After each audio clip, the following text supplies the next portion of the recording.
Tonight, the state of emergency as Hurricane Aaron storms towards the East Coast. Winds already topping 100 miles an hour. Lightning flashing through the eye of the storm as the season's first major hurricane gets closer. Rough waves slamming down with dangerous surf conditions threatening nearly the entire East Coast up to New York City.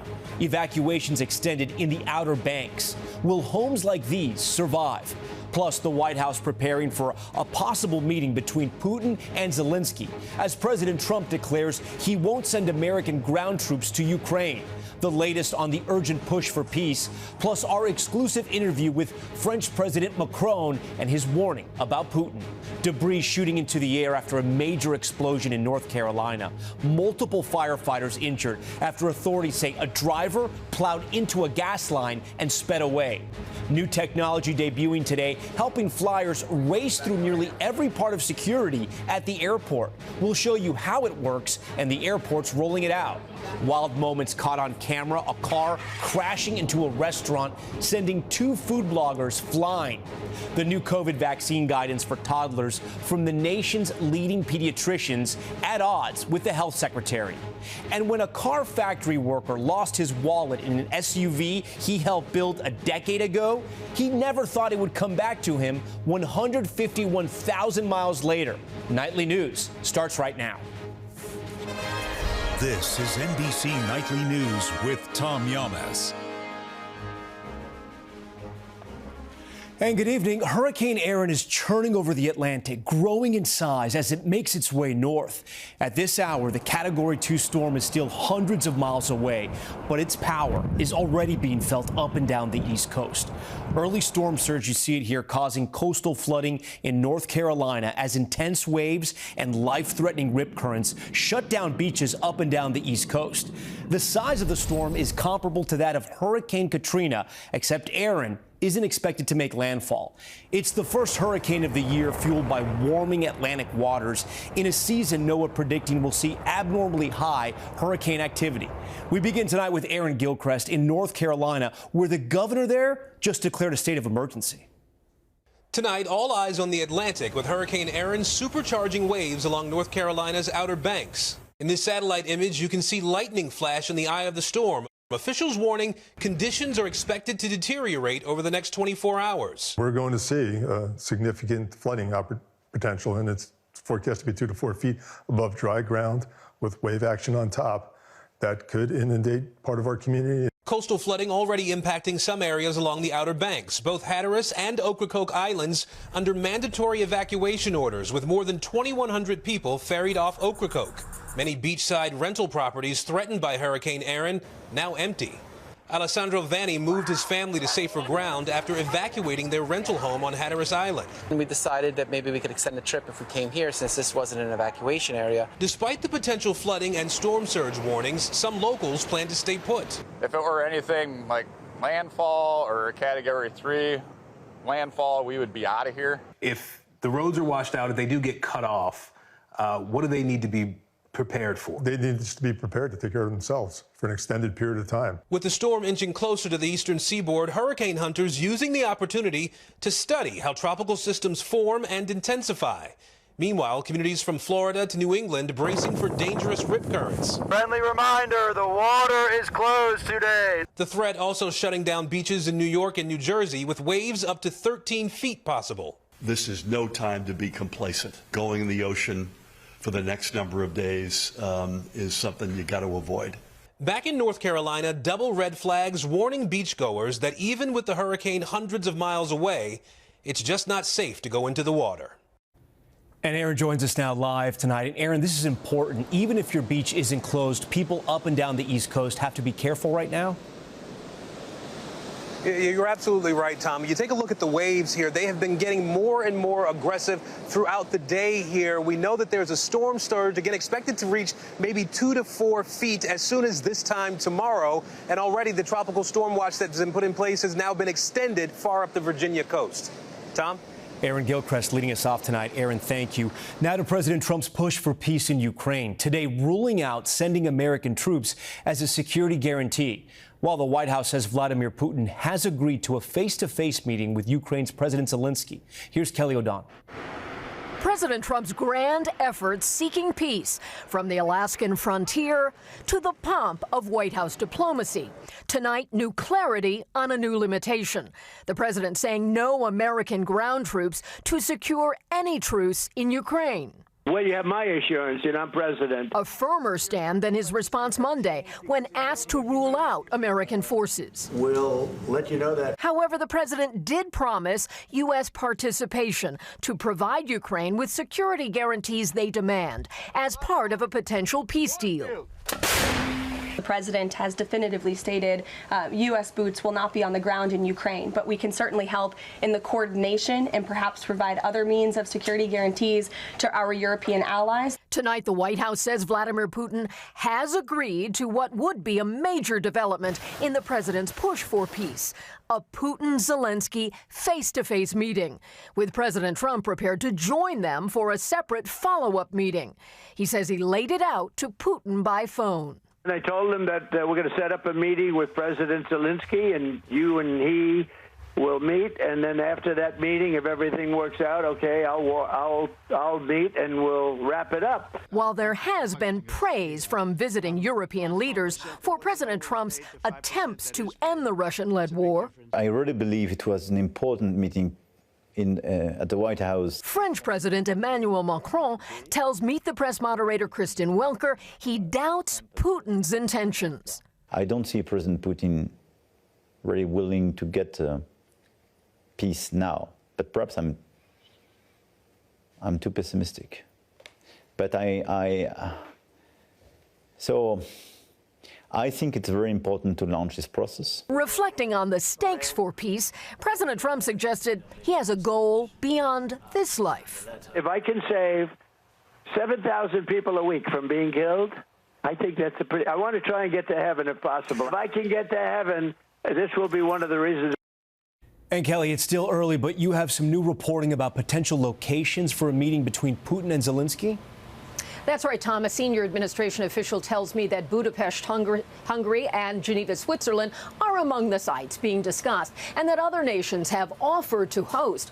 All of it complicated by the threat of arrest that Putin faces in many countries that are party to the International Criminal Court, where Putin faces war crimes charges. Tom? An important caveat there. All right, Kelly, we thank you. The Trump administration tonight cracking down on drug cartels poised to send U.S. Navy ships near the coast of Venezuela. Here's Gabe Gutierrez. Tonight, the Trump administration is cracking down on drug cartels at sea. A source briefed on the matter tells NBC News the U.S. is planning to deploy these 3 warships near Venezuela. President Trump focusing on drugs coming to the coasts after reducing illegal border crossings to record lows. They continue to send drugs into our country, Venezuela.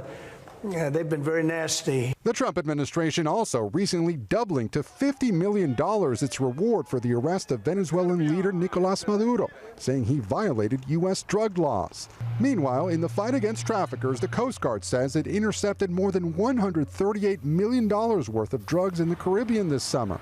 Earlier this year, the president designated several cartels, as well as the notorious Venezuelan gang Tren de Aragua, as foreign terrorist organizations.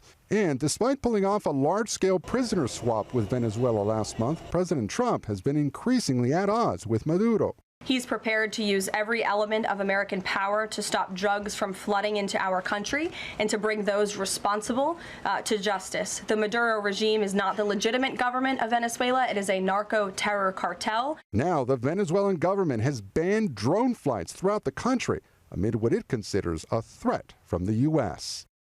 A U.S. official tells NBC News the warships will be used for intelligence gathering and surveillance in international waters. Still, Maduro just announced that he's mobilizing militia members across his country in response. Tom? Gabe, our thanks to you. We want to turn now to a fiery explosion in Wilmington, North Carolina, with black smoke and debris filling the sky. It all started after a driver struck a gas line. 3 firefighters were injured. Here's Priscilla Thompson with the incredible video. This dramatic video shows the moment a gas line exploded along a busy Wilmington, North Carolina road today. Police say firefighters seen here were responding to a gas leak at a veterinary hospital when this gas line blew up.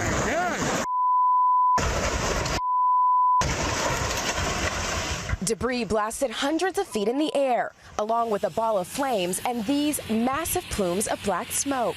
Ian Cross filmed this video. What did it feel like when that explosion went off? I mean, it takes your breath away. Everything starts to kind of be like slow motion almost. You look up and you're seeing just debris on fire, like coming down on you. No civilians were inside the hospital, which hadn't opened to the public yet. 3 firefighters were injured, officials say, one with severe burns on his hands and arms. A vehicle that went off the road behind us here and struck the gas lines feeding the building that ultimately exploded. When officers arrived, the vehicle was gone. That driver now charged with felony DWI and leaving the scene of a hit and run. There was evidence that would lead one to believe that the driver was impaired. The destruction seen here from above, as tonight officials say the scene is secure, breathing a sigh of relief after no lives were lost in this terrifying explosion. Priscilla Thompson, NBC News. Imagine skipping nearly every TSA step before you board your flight. It's happening right now at one major airport with more on the way. And our Priya Sridhar shows us how it works. Tonight, TSA and Clear launching a new e-gate program touted as a faster way to get through security at the world's busiest airport, Atlanta's Hartsfield-Jackson. We'll have full coverage of this across the 59 airports and nearly 160 different checkpoints that we operate in today. The rollout begins this month in Atlanta, Washington's Reagan National Airport, and Seattle Tacoma International Airport. The lanes are open to Clear Plus members, which requires a sign-up process that involves one government-issued ID, a $209 per year membership charge, and then a scan of your face for your biometric data. Just like a regular Clear lane, you have to get your boarding pass scanned to get into the e-gate, but you get to bypass this step where you would normally get your biometric data scanned at the kiosks. Then you walk up to the e-gate where a camera will scan your face, and after 3 seconds, you can walk right through without having to talk to anyone, and then you're off to the baggage screening area. Clear launching the new gates ahead of what it predicts will be 20 million international visitors to American host cities for next year's World Cup. I remember coming here many times and waiting for hours through security, so absolutely. This will make a difference. Clear says only TSA has control over security screening and passenger information remains private. We never sell your personal biometric or sensitive private data. New technology, Clear says, can be a game changer for airport travel. You're welcome. Priya Sridhar, NBC News, Atlanta. All right, we'll be right back with a close call you won't believe. They're sitting eating sliders when a car comes smashing through the storefront. Incredibly, these 2 food bloggers survived, and you'll hear from them next. We are back now with a close call caught on camera. 2 food bloggers were filming at a Houston restaurant when a car barreled into the building, sending them flying as glass rained down. George Solis spoke to the pair, who say they are lucky to be alive. Cheers, my boy. Boom. These Houston food bloggers had just bitten into salmon sliders when all of a sudden an SUV slammed into the restaurant where they were filming, sending them flying. The car just came out of nowhere. I mean, it was glass, metal.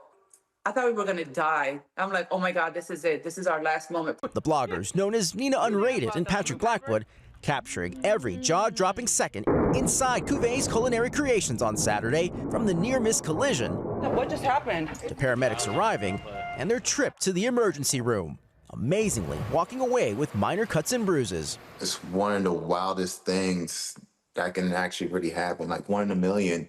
According to the Harris County Sheriff's Office, the driver said she thought her SUV was in park. When she let her foot off the brake, the car rolled into the restaurant. She has not been charged. Have you guys actually been able to watch the video through, or is it just replaying in your heads? Both. Yeah, both. I've watched it. I don't understand how we're not. I'm sorry, I'm not gonna cry. I'm not gonna cry. I don't understand how we're not dead. This thing happened for a reason, and I'm just glad to be alive. After a close call, they won't soon forget. George Solis, NBC News. And when we return, the massive ship explosion caught on camera in Baltimore near where the Key Bridge fell. What happened here? Next on Nightly News. Welcome back. The American Academy of Pediatrics is strongly recommending COVID-19 shots for kids that are between 6 months and 2 years old. It is the first time in decades that the country's leading pediatrician group has broken with government vaccine recommendations. HHS Secretary and vaccine skeptic Robert F. Kennedy Jr. doesn't recommend the vaccine for healthy kids of any age. Doctors say young kids are at high risk for severe illness from COVID-19. And a new warning from the FDA tonight: some frozen shrimp sold at Walmart may have been exposed to, get this, radioactive material. The FDA says the public should avoid eating certain bags of Walmart's Great Value brand frozen shrimp sold in these 13 states. Walmart has more information about the recall on its website. And take a look at this. A massive explosion caught on camera. It happened on a cargo ship carrying coal in Baltimore, right by where the Key Bridge is being rebuilt. Fire officials said no injuries were reported. The cause of this fire is now under investigation. And look at this, the lengths people went to move a landmark Swedish church 3 miles down the road. The world's largest iron ore mine is threatening to swallow the town it was in. The solution: relocate the entire town. They even widened the road to move the 600-ton church that was built in 1912. Looking good. All right, when we come back, the wallet that somehow found its way back to its owner more than a decade later. The discovery that started under the hood and ended states away. That's next.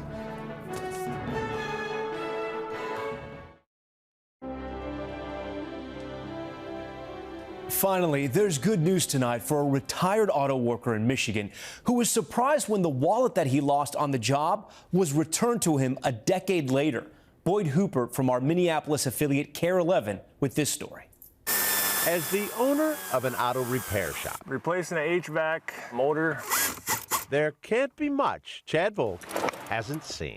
2015 Ford Edge. Chad was replacing the cooling fan on this 11-year-old Ford and learned the Ford hid a secret. That's where the wallet was sitting on top of that hole. A wallet that puzzled the veteran mechanic. I just sit down and go through this wallet. Who then pulled from inside the work ID of a Ford Motor Company employee. Chad went on Facebook. Is this your wallet? First thing I said was, did you find it in a car? He's like, yes, I did. Richard Guildford built Fords in Michigan. I never wore sweatpants to work, but I did that day. And I had my wallet in my shirt pocket. As he leaned over this car 11 years ago, the wallet popped out. I checked and I'm like, Smitty, I lost my wallet. So we all went out and tried to look and we couldn't find it. So the wallet traveled in the Edge to a dealership in Arizona, then to Lake Crystal, Minnesota, and 150,000 miles later to the repair shop of an honest mechanic. That's the way I was raised. Who walked the wallet 3 doors down to the post office. There's nothing wrong with the money at all. Every dollar present. It's well-traveled currency. Lottery tickets and the $250 in gift cards Richard had planned to use to buy Christmas gifts for his kids. How's it going, Richard? How you doing? Not too bad, and you? Chad and Richard talking face to face for the first time. I would have never figured in a million years that it would still be there. I'm going to start digging through cars more often, I guess, in the engine bays, see if I can find some stuff. I really, really appreciate it. Boyd Hooper, NBC News. And a big thank you to Boyd for that dose of good news. That's Nightly News for this Tuesday. I'm Tom Yamas. Thanks so much for watching. Tonight and always, we're here for you. Good night. We thank you for watching, and remember, stay updated on breaking news and top stories on the NBC News app or watch live on our YouTube channel.